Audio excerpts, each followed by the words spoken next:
Hello everyone, myself Dhiren Pant, working as a science math teacher in a government school. You are heartily welcome in this channel. Today we will solve exercise 3.2 of class 6 and exercise 2.4 of class 8 mathematics. Class 6 mathematics exercise 3.2.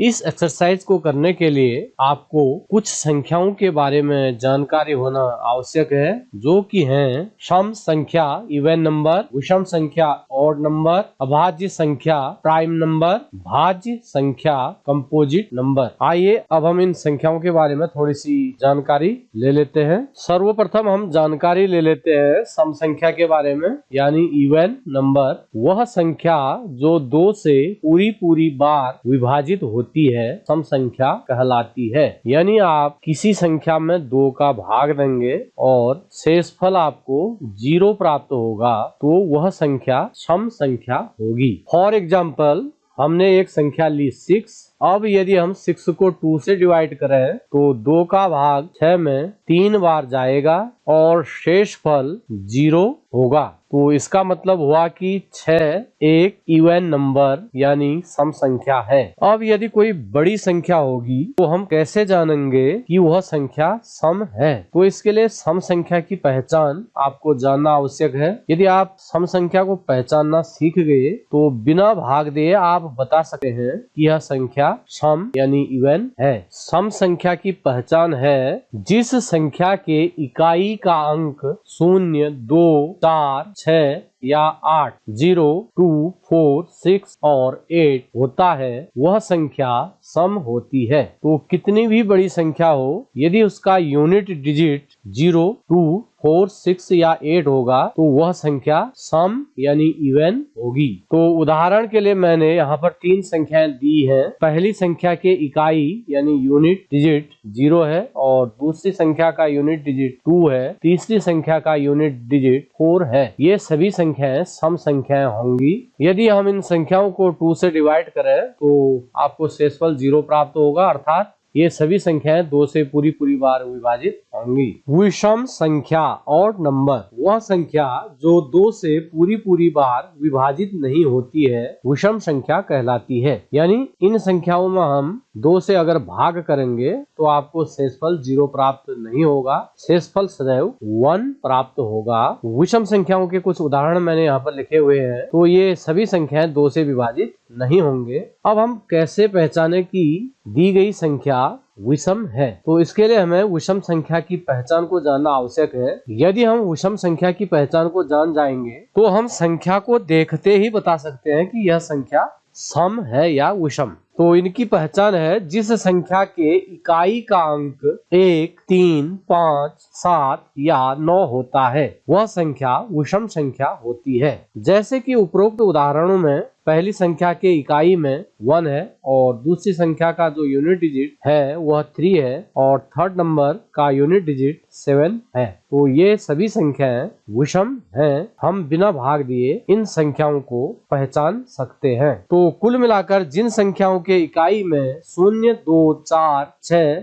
या 8 होता है वे संख्याएं सम होती हैं और जिन संख्याओं के इकाई में 1, 3, 5, 7 या 9 होता है वे संख्याएं विषम संख्याएं होती हैं। सम और विषम संख्याओं को जानने के बाद अब हम अभाज्य और भाज्य संख्याओं को जानते हैं। पिछली प्रश्नावली में हमने संख्या के गुणनखंड यानी फैक्टर्स के बारे में जाना था। तो फैक्टर्स के आधार पर ही हम भाज्य और अभाज्य संख्याओं को परिभाषित करते हैं। यहाँ पर मैंने 1 से लेकर 10 तक की संख्याओं के गुणनखंड यानी फैक्टर्स अपवर्तक तक लिखे हुए हैं। 1 के गुणनखंड, 1 का जो गुणनखंड है वह केवल 1 ही है। 2 के गुणनखंड फैक्टर्स ऑफ 2, 1 and 2, इसी प्रकार 3, 4, 5, 6, 7, 8, 9 और 10 सभी संख्याओं के फैक्टर्स यहाँ पर लिखे हुए हैं। यदि हम इन सभी फैक्टर्स के आधार पर इन संख्याओं को वर्गीकृत करें तो हमें यहाँ पर 3 प्रकार के फैक्टर्स दिखाई दे रहे हैं। पहला है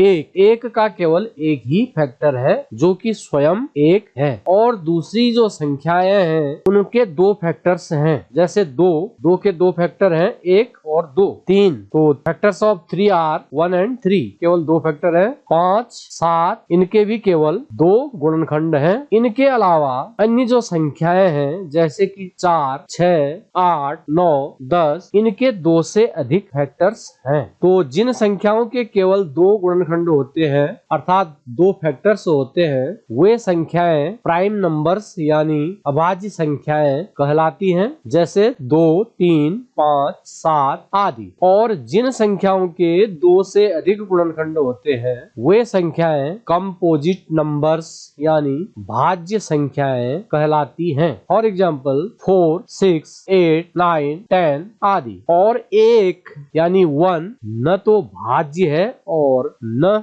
ही अभाज्य है, क्योंकि 1 का केवल एक ही गुणनखंड है। और आप जानते हैं कि अभाज्य संख्या यानी प्राइम नंबर के दो गुणनखंड होते हैं और भाज्य संख्या यानी कंपोजिट नंबर के 2 से अधिक गुणनखंड होते हैं। इसलिए 1 न तो भाज्य है और न ही अभाज्य। तो even number, odd number, prime number और कंपोजिट नंबर को जानने के बाद अब हम प्रश्नावली की ओर बढ़ते हैं। Question number 1, what is the sum of any two odd numbers even numbers. बताइए कि किन्हीं दो संख्याओं का योग सम होता है या विषम होता है यदि वे दोनों विषम संख्याएं हों, बी सम संख्याएं हों। तो पहले हम ए भाग को सॉल्व करते हैं।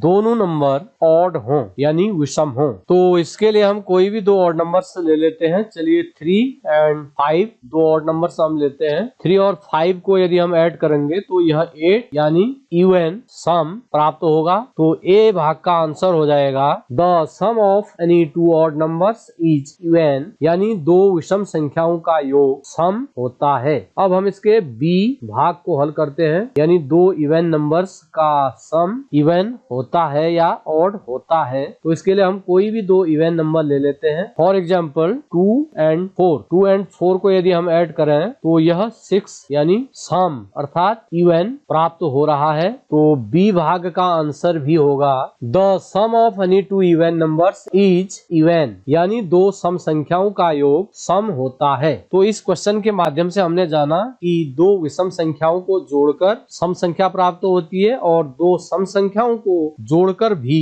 सम संख्या ही प्राप्त होती है। Question number 2, state whether the following statements are true और फॉल्स। बताइए कि निम्नलिखित में कौन सा कथन सत्य है और कौन सा असत्य। A the sum of 3 odd numbers is even, तीन विषम संख्याओं का योग सम होता है। तो इसके लिए हम कोई भी तीन विषम संख्याएं अर्थात ऑड नंबर्स ले लेते हैं। फॉर एग्जाम्पल हमने ले लिए 3, 5 एंड 7। यदि हम इन तीनों को ऐड करें तो यह प्राप्त होगा 15। तो 15 एक ऑड नंबर है यानी विषम संख्या है, जबकि स्टेटमेंट में बोलता है कि तीन विषम संख्याओं का योग सम होता है। तो यह कथन असत्य यानी फॉल्स होगा। तो इसका हम आंसर लिखेंगे फॉल्स यानी असत्य। B the sum of two odd numbers and one even number is even, दो विषम संख्याओं और एक सम संख्या का योग सम होता है। तो इसके लिए हमें दो विषम संख्याएं और एक सम संख्या लेनी होगी। उदाहरण के तौर पर हम ले लेते हैं 3, 5 एंड 4, जिसमें 3 और 5 ऑड नंबर्स हैं और 4 इवन नंबर है। यदि हम इन तीनों को ऐड करें तो यह प्राप्त हो रहा है 12, जो कि इवन है। तो यह स्टेटमेंट ट्रू होगा। तो हम आंसर लिखेंगे ट्रू यानी सत्य। See the product of 3 odd numbers is odd, तीन विषम संख्याओं का गुणनफल विषम होता है। इसके लिए हमें 3 ऑड नंबर्स लेने होंगे। मान लिया हमने नंबर लिए 3, 5 एंड 7, तीनों ऑड नंबर्स हैं। अब हमें इन तीनों को मल्टीप्लाई करना होगा। इन्हें मल्टीप्लाई करके प्राप्त होगा 105, जो कि ऑड नंबर है यानी विषम संख्या है। तो यह कथन भी सत्य है। तो आंसर लिखेंगे ट्रू यानी सत्य। D, if an even number is divided by 2 the quotient is always odd. यदि किसी सम संख्या को 2 से भाग दिया जाए तो भागफल सदैव विषम होता है। तो चलिए हमने एक सम संख्या ली 8 और अब हम इसमें भाग देते हैं 2 से। तो 2 से हम यदि 8 में भाग दें तो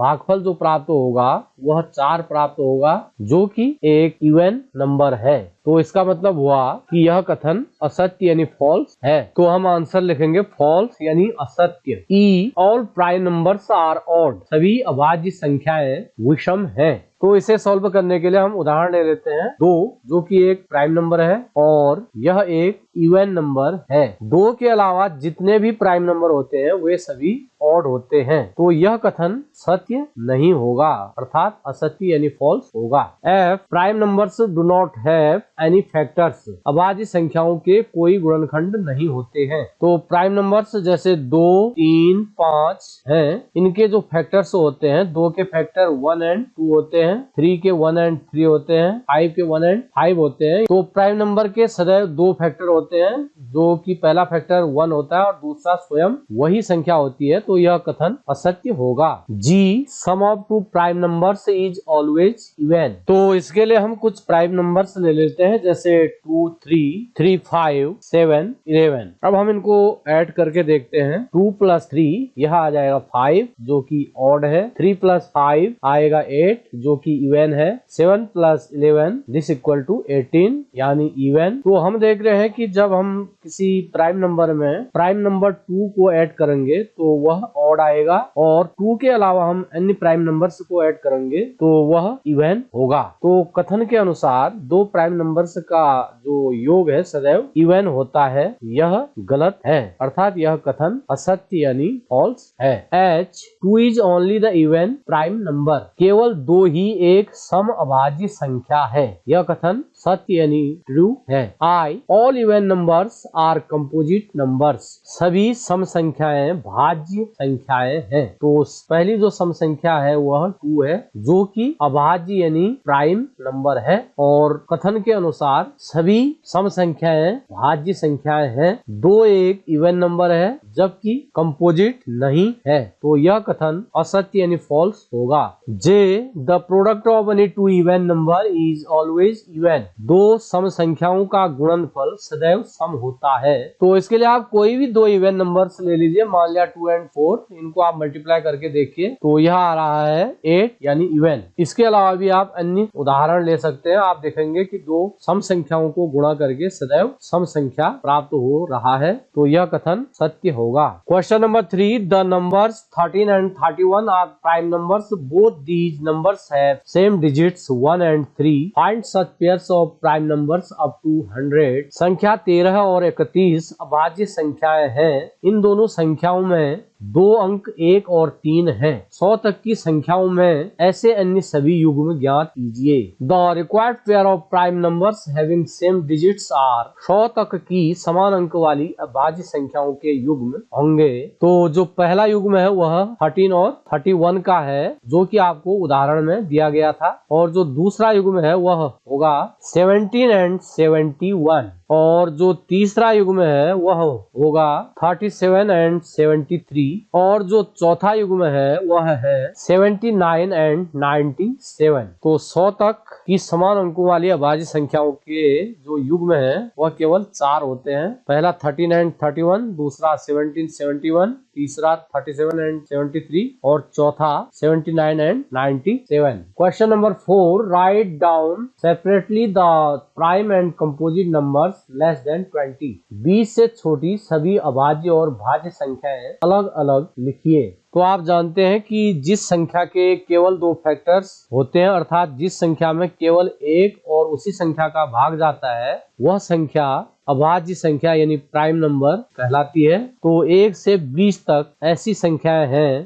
2, 3, 5, 7, 11, 13, 17 एंड 19। 2, 3, 5, 7, 11, 13, 17 और 19। और जिस संख्या के 2 से अधिक गुणनखंड यानी फैक्टर्स होते हैं, अर्थात जिस संख्या में एक और उसी संख्या के अलावा अन्य संख्याओं का भी भाग जाता है, वह संख्या भाज्य संख्या अर्थात कंपोजिट नंबर कहलाती है। तो 1 से लेकर 20 तक की ऐसी संख्याएं हैं 4, 6, 8, 9, 10, 12, 14, 15, 16 एंड 18। और यहाँ पर यह ध्यान देना होगा कि 1 न तो भाज्य है और न ही अभाज्य। What is the greatest prime number between 1 and 10?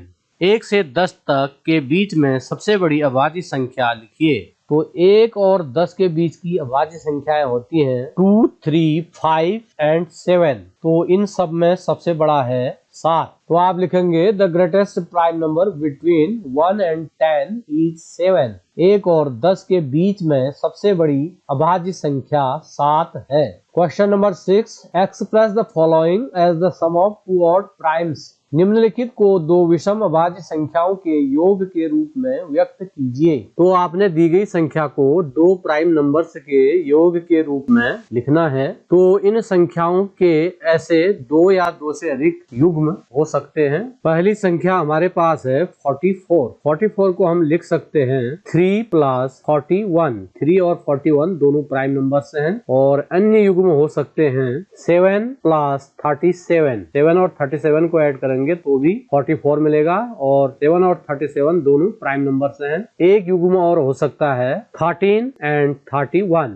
तो इन तीनों में से आप कोई भी एक आंसर लिख सकते हैं। दूसरी संख्या है 36। 36 को हम लिख सकते हैं 5 + 31, 7 + 29, 13 + 23 एंड 17 + 19। इन चारों में से आप कोई भी आंसर लिख सकते हैं।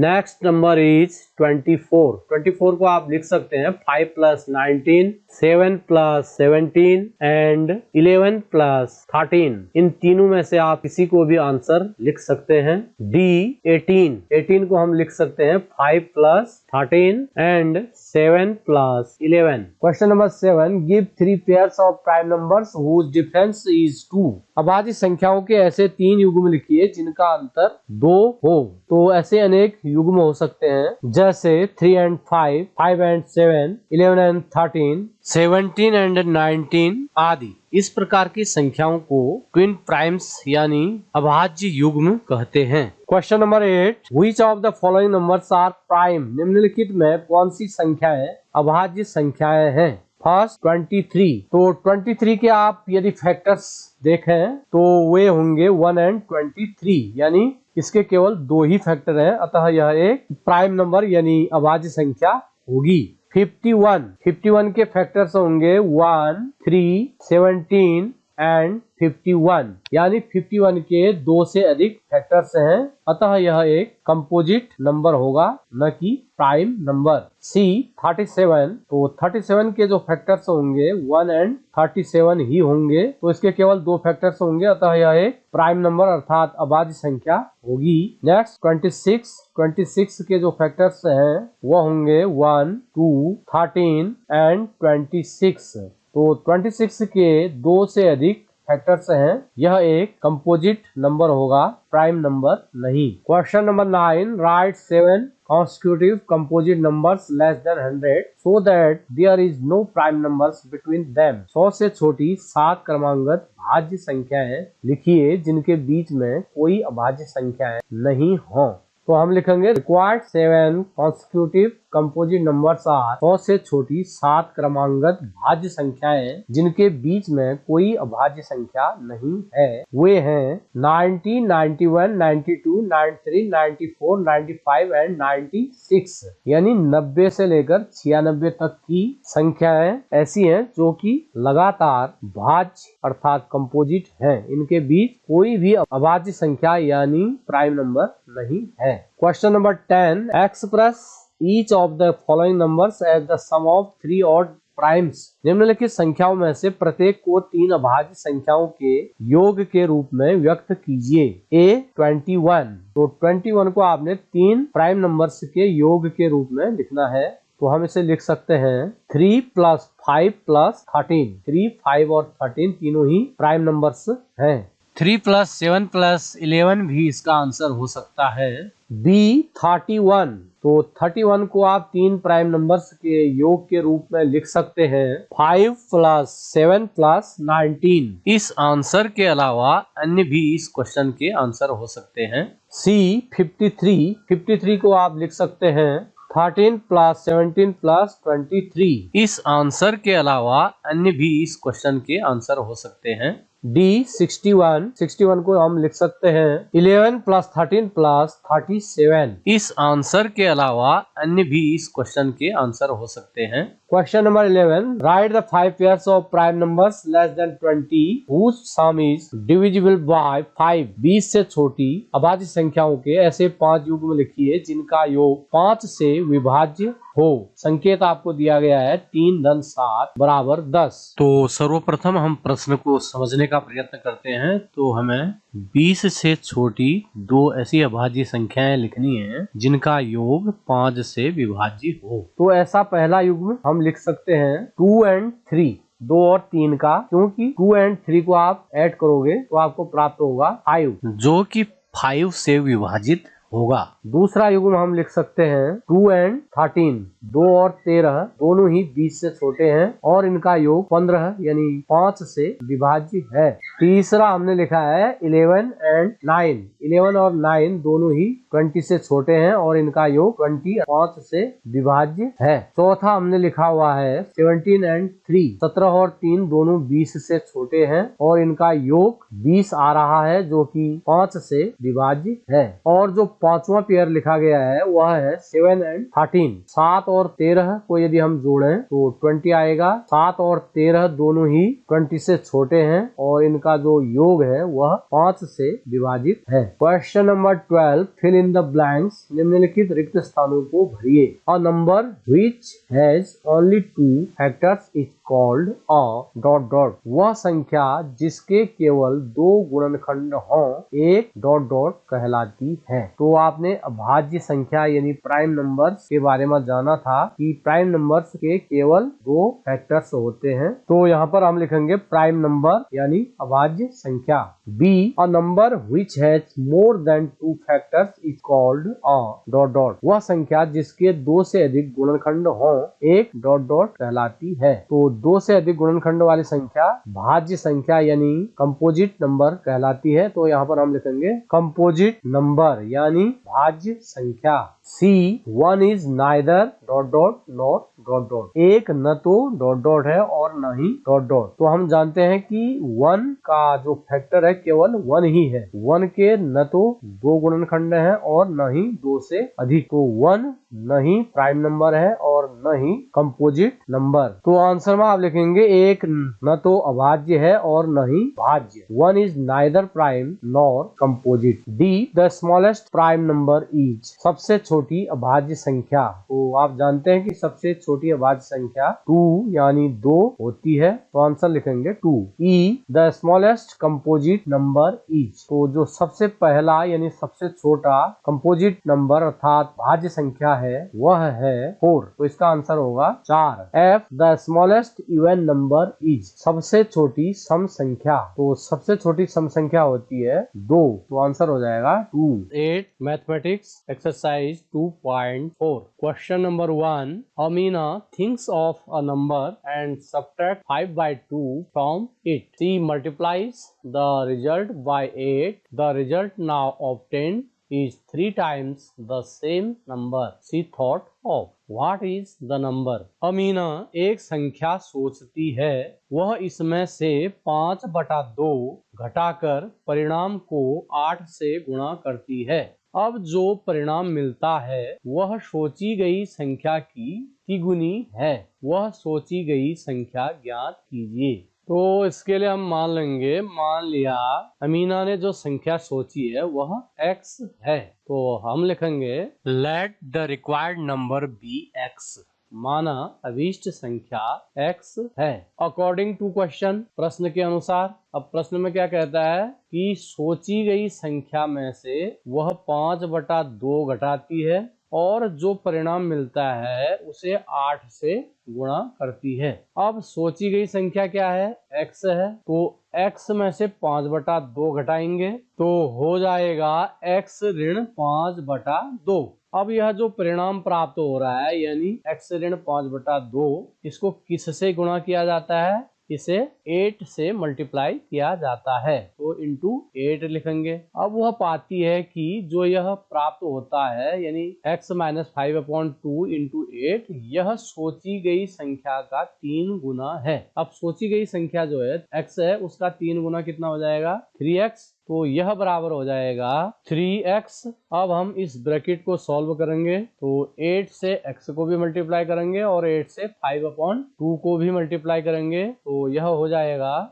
8 इंटू एक्स यानी 8x माइनस 5/2 इंटू 8 बराबर 3x। अब 2 से 8 4 टाइम कैंसिल होगा, हमारे पास रहेगा 8x माइनस 5 इंटू 4। 5 इंटू 4 का मतलब हुआ 20 इज इक्वल टू 3x। तो हम लिखेंगे 8x minus 20 is equal to 3x। अब हम जो यह -20 है इसे बराबर के दाईं ओर ट्रांसपोज करेंगे और 3x को बराबर के बाईं ओर ट्रांसपोज करेंगे, तो हमें प्राप्त होगा 8x माइनस 3x, जो बराबर के दाईं ओर प्लस 3x था, यह बाईं ओर आने पर -3x हो जाएगा। और -20 जो बराबर के बाईं ओर था वह राइट साइड जाने पर +20 हो जाएगा। आप ब्रैकेट में लिख सकते हैं transposing 3x to left hand side and 20 to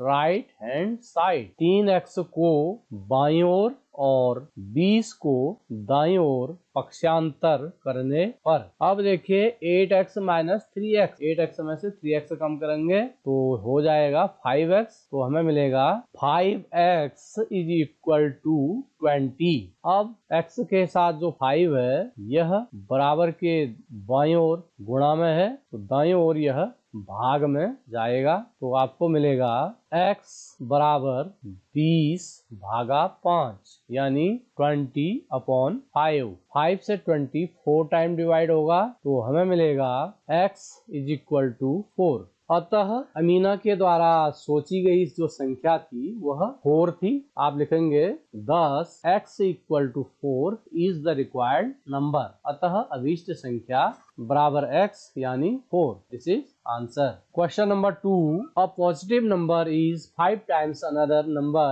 If 21 is added to both the numbers, then one of the new numbers becomes twice the another number. What are the numbers? दो संख्याओं में पहली संख्या दूसरी संख्या की 5 गुनी है। प्रत्येक संख्या में 21 जोड़ने पर पहली संख्या दूसरी की दुगुनी हो जाती है। संख्याएं ज्ञात कीजिए। तो आपको दिया गया है कि जो पहली संख्या है वह दूसरी संख्या की 5 गुनी है, तो इसमें हम दूसरी संख्या को जो है x मान लेंगे। तो आप लिखेंगे let the positive number be x, और जो हिंदी मीडियम वाले हैं वह प्रश्न के अनुसार ऐसे लिखेंगे माना दूसरी संख्या x है, देन अदर नंबर, तब पहली संख्या।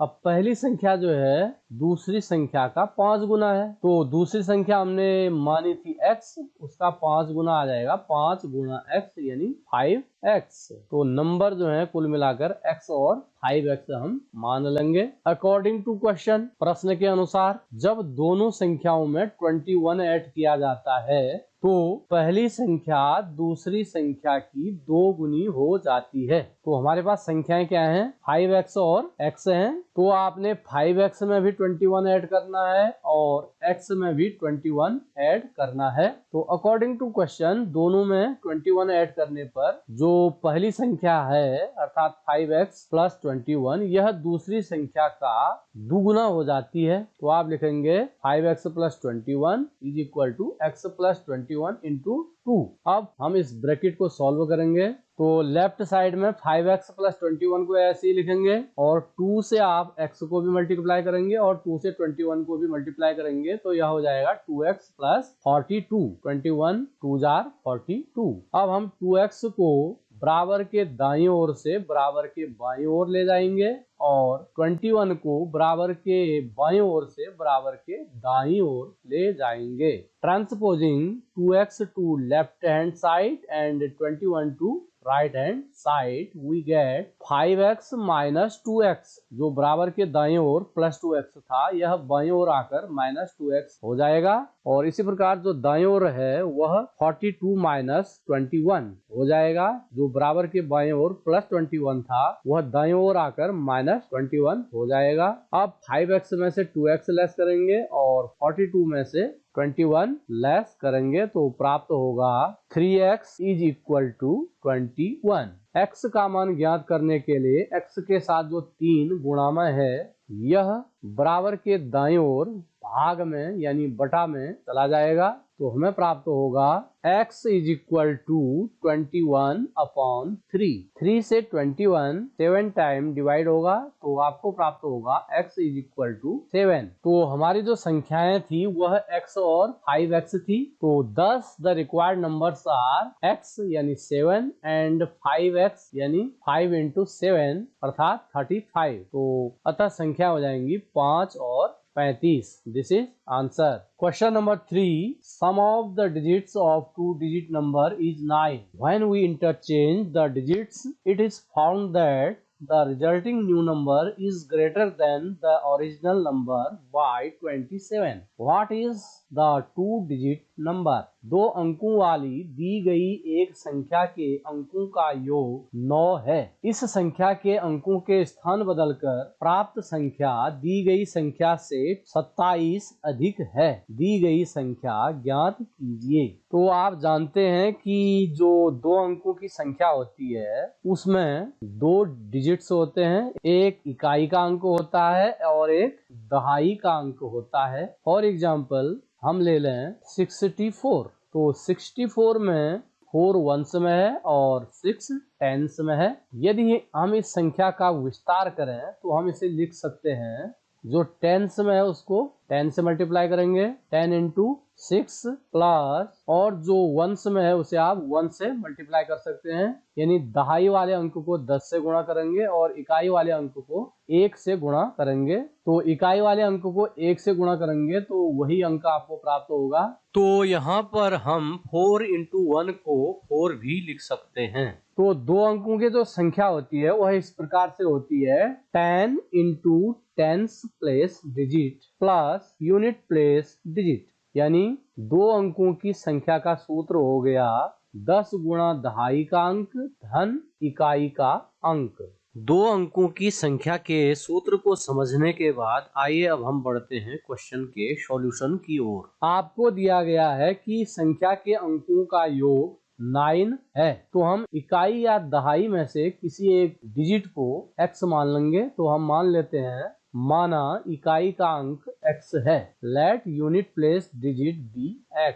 आपको दिया गया है कि अंकों का योग यानी इकाई प्लस दहाई बराबर है 9। अब हमने इकाई क्या मान ली है, x मान ली है, तो इकाई की जगह हम यदि x लिखें तो हमें मिलेगा दहाई धन x बराबर 9। यहाँ से हम यदि x को ट्रांसपोज करें, इसको दाईं ओर ले जाएं तो यह प्राप्त होगा दहाई बराबर 9 ऋण x। तो हम लिखेंगे टेंस प्लेस डिजिट दहाई का अंक बराबर 9 ऋण x। अब हम निकालेंगे जो 2 अंकों की हमारी संख्या है वह क्या होगी, अभीष्ट संख्या ओरिजिनल नंबर। तो अभी आपको सूत्र बताया गया, 2 अंकों की संख्या का जो सूत्र होता है वह होता है 10 into tens place digit plus unit place digit, यानी 10 गुणा दहाई का अंक धन इकाई का अंक। तो आप जो टेंस प्लेस डिजिट है इसके स्थान पर क्या लिखेंगे, 9 माइनस x लिखेंगे और यूनिट प्लेस डिजिट की जगह पर x लिखेंगे। तो हमें प्राप्त होगा 10 into 9 minus x plus x. अब यदि हम संख्या के अंकों का स्थान बदल दें, यानी इकाई की जगह दहाई को लिख दें और दहाई की जगह इकाई को लिख दें, तो इकाई हमारे पास है x और दहाई हमारे पास है 9 माइनस एक्स। तो इन दोनों का यदि हम स्थान बदल दें, तो स्थान बदलने पर जो संख्या प्राप्त होगी वह होगी 10 इंटू एक्स। 9 माइनस एक्स के जगह पर एक्स लिखेंगे प्लस 9 माइनस एक्स, यानी जहां पर एक्स था वहां पर आपने 9 माइनस एक्स लिख दिया, यानी अंकों का स्थान बदलने पर जो संख्या बनी वह 10x प्लस 9 माइनस एक्स हो जाएगी। अकॉर्डिंग टू क्वेश्चन, प्रश्न के अनुसार अंकों का स्थान बदलने पर प्राप्त संख्या अभीष्ट संख्या यानी दी गई संख्या से 27 अधिक है, यानी जो न्यू नंबर है अंकों का स्थान बदलने पर वह ओरिजिनल नंबर से 27 अधिक है। अब हम इन दोनों का मान रखेंगे जो हमें ऊपर प्राप्त हुए हैं। तो अंकों का स्थान बदलने पर जो संख्या बनी थी वह थी 10x प्लस 9 माइनस एक्स, और जो हमारी अभीष्ट संख्या थी यानी ओरिजिनल नंबर वह थी 10 9 माइनस एक्स प्लस एक्स। अंकों का स्थान बदलने पर प्राप्त संख्या ओरिजिनल नंबर से 27 अधिक है, अधिक का मतलब प्लस, तो प्लस 27। अब हम इसे सॉल्व करेंगे, तो यहाँ पर 10x को ऐसे ही लिखेंगे और इस ब्रैकेट को हटाएंगे, तो यह हो जाएगा प्लस 9 माइनस एक्स, और राइट साइड में 10 से 9 को मल्टीप्लाई करेंगे तो 90, 10 से माइनस एक्स को मल्टीप्लाई करेंगे तो minus 10x plus x plus 27 को ऐसे ही लिखेंगे। अब लेफ्ट साइड में 10x माइनस एक्स करेंगे तो 9x हो जाएगा, प्लस 9 को ऐसे ही लिखेंगे, और राइट साइड में minus 10x plus x. Minus और प्लस घटते हैं, चिन्ह संख्यात्मक मान अधिक वाले का रहता है, तो यह हो जाएगा माइनस 9x। तो आप लिखेंगे लेफ्ट साइड में 9x प्लस 9, 10x में से माइनस एक्स 9x, और राइट साइड में माइनस 10x प्लस एक्स हो गया माइनस 9x, और 90 प्लस 27 हो गया प्लस 117। अब हम ऋण 9x को बराबर के दाईं ओर से बराबर के बाईं ओर ले जाएंगे, तो यह बाईं ओर जाने पर धन 9x हो जाएगा। इसी प्रकार प्लस 9 जो बराबर के बाईं ओर है इसे बराबर के दाईं ओर ले जाएंगे तो यह ऋण 9 हो जाएगा। तो हमें जो इक्वेशन प्राप्त होगी वह होगी 9x plus 9x is equal to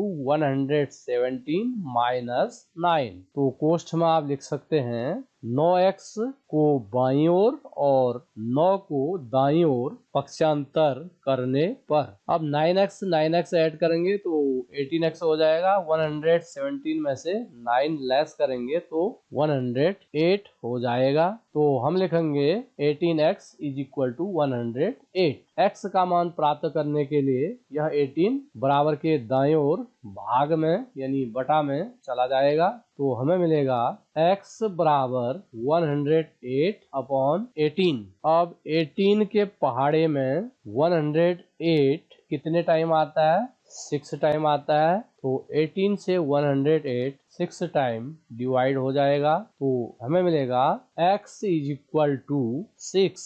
तो x का मान मिल चुका है, तो अब हम दी गई संख्या यानी अभीष्ट संख्या रिक्वायर्ड नंबर को आसानी से ज्ञात कर सकते हैं। 10 द रिक्वायर्ड नंबर, अतः अभीष्ट संख्या।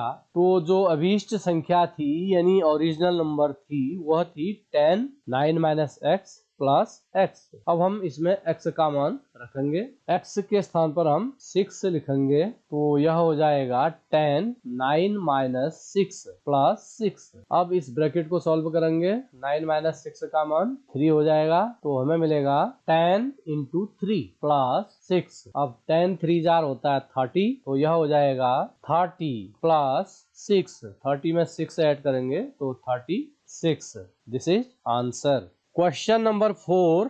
One of the two digits of a two-digit number is 3 times the other digit. If you interchange the digits of this two-digit number and add the resulting number to the original number, you get 88. What is the original number? दो अंकों वाली दी गई एक संख्या में एक अंक दूसरे का 3 गुना है। इसके अंकों के स्थान बदलकर प्राप्त संख्या को दी गई संख्या में जोड़ने पर 88 प्राप्त होता है।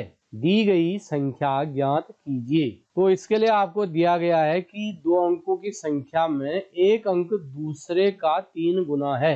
अब यहाँ पर यह स्पष्ट नहीं है कि इकाई दहाई का 3 गुना है या दहाई इकाई का 3 गुना है।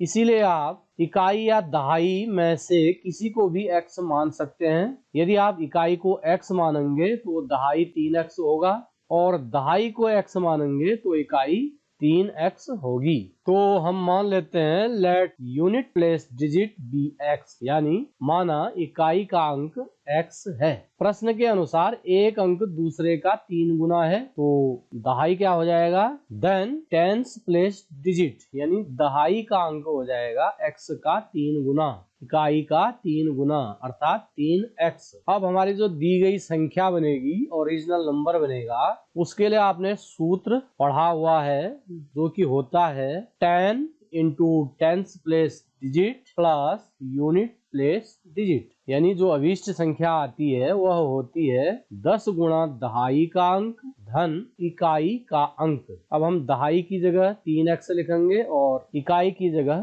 x लिखेंगे, तो यह हो जाएगा 10 इंटू टेंस प्लेस डिजिट यानी 3x plus unit place digit यानी x। 10x से 3x को मल्टीप्लाई करेंगे तो हो जाएगा 30x प्लस x वैसे ही रहेगा। अब हम 30x में x ऐड करेंगे तो यह आ जाएगा 31x। तो जो ओरिजिनल नंबर है अर्थात दी गई संख्या यानी अभीष्ट संख्या है वह 31x है। अब हम निकालेंगे अंकों का स्थान बदलने पर प्राप्त संख्या। तो आप इसी सूत्र में टेंस प्लेस डिजिट की जगह पर x लिखेंगे और x की जगह पर 3x लिखेंगे, तो हमें संख्या मिलेगी द न्यू नंबर। अंकों का स्थान बदलने पर बनी संख्या 10 इंटू दहाई की जगह पर इकाई लिखेंगे तो x प्लस इकाई के स्थान पर दहाई लिख दिया तो दहाई है 3x। अब 10x में 3x ऐड करेंगे तो 13x। तो जो ओरिजिनल नंबर है वह है 31x और न्यू नंबर यानी अंकों का स्थान बदलने पर जो प्राप्त संख्या है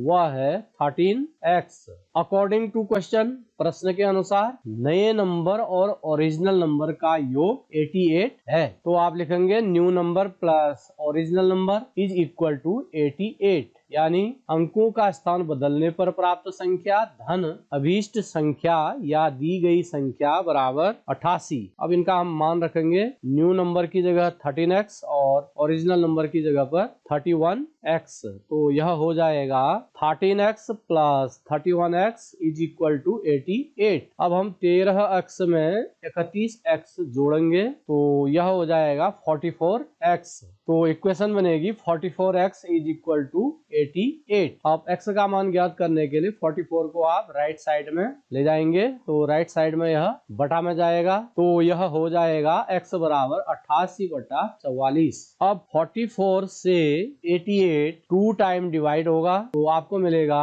x इज इक्वल टू 2। तो x का मान हमें मिल चुका है, तो अब हम अपने ओरिजिनल नंबर को ज्ञात कर सकते हैं। 10 द ओरिजिनल नंबर यानी दी गई संख्या, तो दी गई संख्या थी 31x। 31x का मतलब हुआ 31 इंटू एक्स, तो x के जगह पर हम 2 लिखेंगे तो यह हो जाएगा 31 इंटू 2। 31 और 2 को मल्टीप्लाई करेंगे तो यह आ जाएगा 62।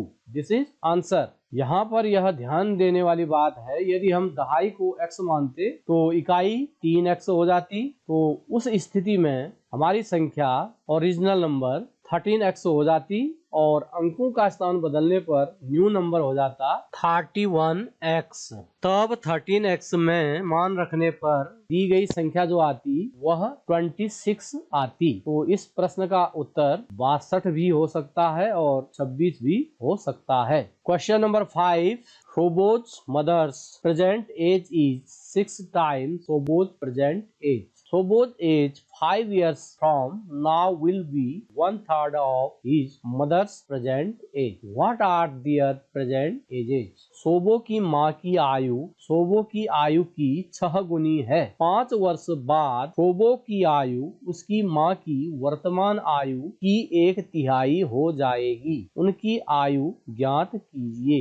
लेट सोबोज present age be x years. माना सोबो की वर्तमान आयु x वर्ष है। अब प्रश्न के अनुसार उसकी माँ की आयु उसके वर्तमान आयु की 6 गुनी है। तो सोबो की माँ की जो आयु है वह हो जाएगी 6 गुणा x। तो आप लिखेंगे सोबोज मदर्स एज, यानी सोबो की माँ की वर्तमान आयु बराबर हो जाएगी 6x वर्ष। तो कुल मिलाकर सोबो की वर्तमान आयु हो गई x वर्ष और उसके माता की वर्तमान आयु हो चुकी है 6x वर्ष। अब वह कहता है कि 5 वर्ष बाद सोबो की जो आयु है उसकी माँ की वर्तमान आयु की 1/3 हो जाती है। तो हम 5 वर्ष बाद सोबो की आयु को ज्ञात करेंगे। 5 वर्ष बाद की आयु निकालने के लिए आप वर्तमान आयु में 5 वर्ष को जोड़ेंगे। तो सोबो की वर्तमान आयु है x, 5 वर्ष बाद उसकी आयु हो जाएगी x धन 5 वर्ष। अकॉर्डिंग टू क्वेश्चन, प्रश्न के अनुसार सोबो के 5 वर्ष बाद की आयु यानी x धन 5 उसके माँ की वर्तमान आयु अर्थात 6x का 1/3 यानी 1/3 1/3 हो जाती है। का मतलब हुआ गुणा और वर्तमान एज उसकी माताजी की है 6x, तो आप लिखेंगे 6x गुणा 1/3। अब 3 से 6 2 बार विभाजित होगा तो आपके पास बच गया है बाईं ओर x धन 5 और दाईं ओर 1 गुणा 2x यानी 2x। अब हम यहाँ पर जो x है बाईं ओर इसको दाईं ओर ले जाएंगे तो दाईं ओर यह ऋण x हो जाएगा। तो समीकरण प्राप्त होगी 5 बराबर 2x ऋण x। बाईं ओर 5 रहा और दाईं ओर 2x ऋण x हो जाएगा क्योंकि आप बाईं ओर से x को दाईं ओर ला चुके हैं। अब इसे हम सॉल्व करेंगे। 2x में x घटाकर x होता है तो आपको समीकरण मिलेगी 5 बराबर x यानी x बराबर 5। अब आपको x मिल चुका है तो आप दोनों की वर्तमान आयु ज्ञात कर सकते हैं। हेंस सोबोज प्रेजेंट एज, अतः सोबो की वर्तमान आयु जो कि हमने मानी थी x, तो x आ चुका है 5, तो सोबो की वर्तमान आयु आ चुकी है 5 ईयर्स 5 वर्ष। एंड सोबोज मदर्स प्रेजेंट एज, सोबो की माँ की वर्तमान आयु वह थी 6x, तो हम लिखेंगे 6 इंटू x यानी 5, तो 6 5 जार 30 ईयर्स। तो सोबो की आयु आ चुकी है 5 वर्ष और माता की वर्तमान आयु आ चुकी है 30 वर्ष। यही इस प्रश्न का उत्तर होगा। क्वेश्चन नंबर 6, महुली गांव में एक तंग आयताकार भूखंड विद्यालय बनाने के लिए सुरक्षित है। इस भूखंड की लंबाई और चौड़ाई में 11:4 का अनुपात है। गांव पंचायत को इस भूखंड की बाढ़ यानी फेंस कराने में ₹100 प्रति मीटर की दर से ₹75,000 व्यय करने होंगे। भूखंड की लंबाई और चौड़ाई ज्ञात कीजिए। तो हमें भूखंड की लंबाई और चौड़ाई का अनुपात 11:4 दिया गया है। तो इसी अनुपात के अनुसार हम भूखंड की लंबाई को मान लेंगे 11x और चौड़ाई को मान लेंगे 4x। अब आपको दिया गया है भूखंड के चारों ओर बाढ़ लगाने का खर्च 75,000 रुपया है और 1 मीटर का खर्चा है 100 रुपया। तो जब आप भूखंड के चारों ओर बाढ़ लगाएंगे तो बाढ़ की जो लंबाई आएगी इसके पेरीमीटर अर्थात इसके परिमाप के बराबर आएगी, जो कि 2 बार लंबाई और 2 बार चौड़ाई के योग के बराबर होता है। यानी आयत का परिमाप बराबर होता है 2 गुणा लंबाई धन चौड़ाई। तो कुल मिलाकर जो बाढ़ की लंबाई होगी वह इस भूखंड के परिमाप अर्थात पेरीमीटर के बराबर होगी। यह यहाँ पर हमें समझना होगा। तो हम लिखेंगे बाढ़ की लंबाई बराबर भूखंड का परिमाप। तो परिमाप निकालने के लिए आपको बाढ़ लगाने का खर्च दिया गया है 100 रुपया प्रति मीटर के हिसाब से 75,000 रुपया खर्च होता है। तो पेरीमीटर ऑफ प्लॉट यानी भूखंड का परिमाप हो जाएगा 75,000 बटा 100। तो 2 शून्य आपके सीधे कैंसिल हो जाएंगे, बचेगा 750 750 मीटर। हमें भूखंड का परिमाप मिल चुका है 750 metre. Perimeter of plot is 750। तो अब हम यहाँ से लंबाई और चौड़ाई को ज्ञात कर सकते हैं। हम जानते हैं कि जो परिमाप होता है वह 2 गुणा लंबाई धन चौड़ाई के बराबर होता है। तो आप पेरीमीटर ऑफ प्लॉट की जगह पर लिखेंगे 2 गुणा लंबाई धन चौड़ाई और बराबर के बाद है 750, यानी पेरीमीटर का मान है 750। अब आप लंबाई की जगह पर लिखेंगे 11x और चौड़ाई की जगह पर लिखेंगे 4x, जो कि हमने फर्स्ट में माना था। तो यह हो जाएगा 2 गुणा 11x धन 4x बराबर 750। अब हम 11x में 4x ऐड करेंगे तो यह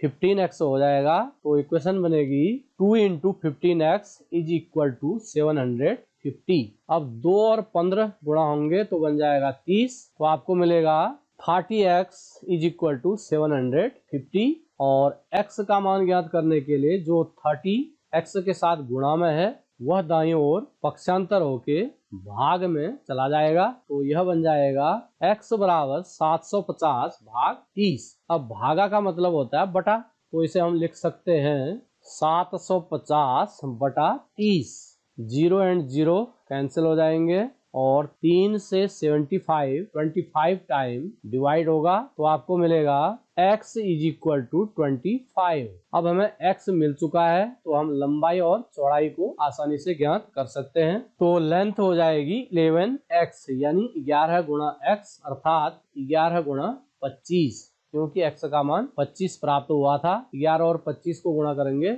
तो आ जाएगा 275 मीटर, 275 मीटर इसकी लेंथ हो चुकी है। अब हम निकालते हैं चौड़ाई। चौड़ाई हमने मानी थी 4x अर्थात 4 इंटू एक्स, 4 इंटू 25, तो 25 4 जार 100 मीटर। तो अतः भूखंड की लंबाई आ चुकी है 275 मीटर और चौड़ाई आ चुकी है 100 metre. This is answer. Question number 7। Hasan school वर्दी बनाने के लिए 2 प्रकार का कपड़ा खरीदता है। इसमें कमीज के कपड़े का भाव ₹50 प्रति मीटर और पतलून के कपड़े का भाव ₹90 प्रति मीटर है। वह कमीज के प्रत्येक 3 मीटर कपड़े के लिए पतलून का 2 मीटर कपड़ा खरीदता है। वह इस कपड़े को क्रमशः 12% और 10% लाभ पर बेचकर ₹36,600 प्राप्त करता है। उसने पतलून के लिए कितना कपड़ा खरीदा? तो यहाँ पर हमें यह ध्यान देना है कि 3 मीटर कमीज के लिए वह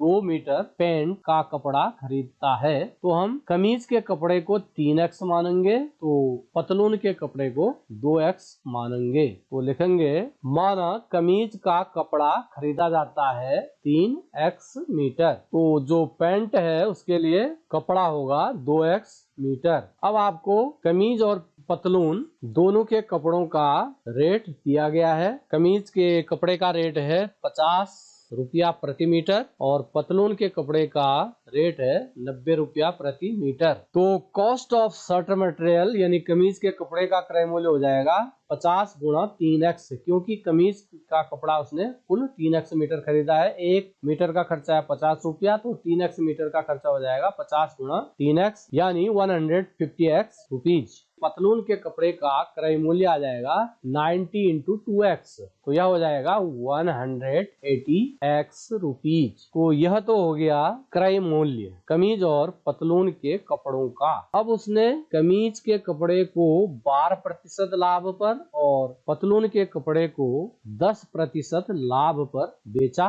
तो हम कमीज और पतलून दोनों का विक्रय मूल्य ज्ञात करेंगे। Selling price of shirt material यानी कमीज के कपड़े का विक्रय मूल्य हो जाएगा क्रय मूल्य धन क्रय मूल्य का 12%, क्योंकि उसने लाभ कमा रखा है। तो लाभ कमाने में क्रय मूल्य में आप लाभ को जोड़ देंगे तो यह हो जाएगा 150x यानी क्रय मूल्य था प्लस क्रय मूल्य का 12%। क्रय मूल्य था 150x का मतलब हुआ गुणा 12% का मतलब हुआ 12/100। अब यहाँ पर 0 से 0 कैंसिल हो जाएगा, 5 से 10 2 टाइम कैंसिल होगा और 15 3 टाइम डिवाइड होगा। अब 2 से 12 6 टाइम डिवाइड होगा, तो हमारे पास बचा है 150x धन 3x गुणा 6, तो 3x इंटू 6 कॉमन हो जाएगा 18x, तो आपको मिलेगा 150x प्लस 18x। 150x में 18x ऐड करेंगे तो यह हो जाएगा 168x। तो सेलिंग प्राइस ऑफ शर्ट आ जाएगा 168x रुपीज, 168 रुपये। यह कमीज के कपड़े का विक्रय मूल्य होगा। अब इसी प्रकार हम पतलून के कपड़े का विक्रय मूल्य ज्ञात करेंगे। पतलून के कपड़े पर उसने 10% का लाभ कमाया हुआ है। पतलून के कपड़े का विक्रय मूल्य आ जाएगा क्रय मूल्य धन लाभ, यानी क्रय मूल्य था 180 रुपीज और लाभ था 10%। क्रय मूल्य का 10%, क्रय मूल्य है 180x, का मतलब हुआ गुणा, 10% का मतलब हुआ 10/100, 10% यानी 10/100। तो 0 से 0 कैंसिल हो जाएगा और इस 0 से यह 0 कैंसिल हो जाएगा, तो बचेगा 18x। तो हमें प्राप्त होगा 180x धन 18x, 180x plus 18x। 180x में 18x ऐड करेंगे तो यह हो जाएगा 198x। तो selling price of trouser material आ जाएगा 198x रुपीज। पतलून का विक्रय मूल्य 198 रुपया हो जाएगा। अकॉर्डिंग टू क्वेश्चन, प्रश्न के अनुसार हसन ने कमीज और पैंट दोनों को बेचकर 36,600 रुपये प्राप्त किए, अर्थात कमीज से उसने प्राप्त किए 168x रुपीज और पतलून से प्राप्त किए 198x रुपीज। इन दोनों का योग हो जाएगा 36,600। अब 168x में 198x को हम जोड़ेंगे तो यह हो जाएगा 366x। तो आपको मिलेगा 366x इज इक्वल टू 36,600। अब x का मान ज्ञात करने के लिए 366 बराबर के दाएं ओर भागा में चले जाएगा, तो यह हो जाएगा x is equal to 36,600 divided by 366। अब भाग का मतलब बटा होता है, तो आपको प्राप्त हो जाएगा 36,600 बटा 366। अब 366 से 366 में एक बार भाग जाएगा, आगे से 2 शून्य है, तो 366 से 36,600 100 टाइम डिवाइड हो जाएगा, तो हमें x बराबर ज्ञात हो चुका है 100। अब हम आसानी से बता सकते हैं कि उसने पतलून के लिए कितना कपड़ा खरीदा था। आपसे क्वेश्चन में पूछा गया है कि हसन ने पतलून के लिए कितना कपड़ा खरीदा, तो हम लिखेंगे length of trousers material bought, यानी हसन ने पतलून के लिए कपड़ा खरीदा। तो पतलून के लिए जो कपड़ा खरीदा था वो हमने माना था 2x, यानी 2 गुणा x अर्थात 2 गुणा 100 यानी 200 मीटर। यही इस प्रश्न का उत्तर होगा। क्वेश्चन नंबर 8, हिरणों के एक झुंड का आधा भाग मैदान में चल रहा है और शेष का 3/4 पड़ोस में ही खेल कूद रहा है। शेष बचे 9 हिरण एक तालाब में पानी पी रहे हैं। झुंड में हिरणों की संख्या ज्ञात कीजिए। तो हम मान लेते हैं, माना कुल हिरण थे x, let the number of deer be x। अब मैदान में कितने चल रहे थे? आधे हिरण मैदान में चल रहे थे, तो मैदान में चल रहे हिरणों की संख्या आ जाएगी x का आधा, यानी x/2। अब प्रश्न में कहा गया है कि शेष हिरणों का 3/4 भाग पड़ोस में खेल कूद रहा है। तो इसका मतलब हुआ हमें अब शेष हिरणों की संख्या ज्ञात करनी होगी। तो कुल हिरण थे x और मैदान में चल रहे हैं x/2, तो शेष हिरण बच जाएंगे x ऋण x/2। तो x में से x/2 घटाकर आपको मिल जाएगा x/2। अब x/2 का 3/4 हिरण पड़ोस में खेल कूद रहे हैं, तो आप लिखेंगे प्लेइंग नियर बाय, पड़ोस में खेल कूद रहे हिरणों की संख्या। यह बराबर हो जाएगी x/2 का 3/4, 3/4 ऑफ x/2। 3 से x गुणा होगा और 4 से 2 गुणा होगा, तो यह बन जाएगा 3x/8। अब देखिए हमारे पास कुल हिरण थे x/2 मैदान में चल रहे हैं, 3x/8 पड़ोस में खेल रहे हैं, 9 हिरण तालाब में पानी पी रहे हैं।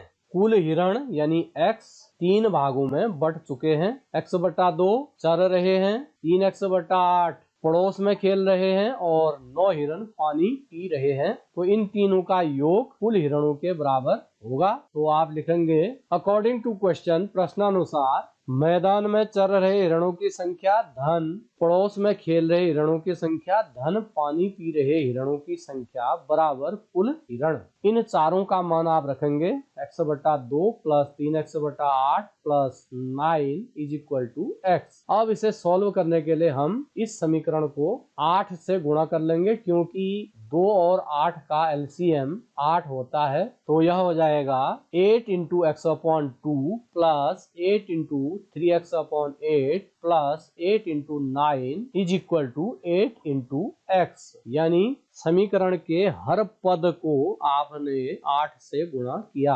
अब पहले पद में 2 से 8 4 बार विभाजित होगा, दूसरे पद में 8 से 8 कैंसिल हो जाएगा और तीसरे पद में 8 गुणा 9 का मान 72 हो जाएगा। तो इक्वेशन बनेगी 4x plus 3x plus 72 is equal to 8x।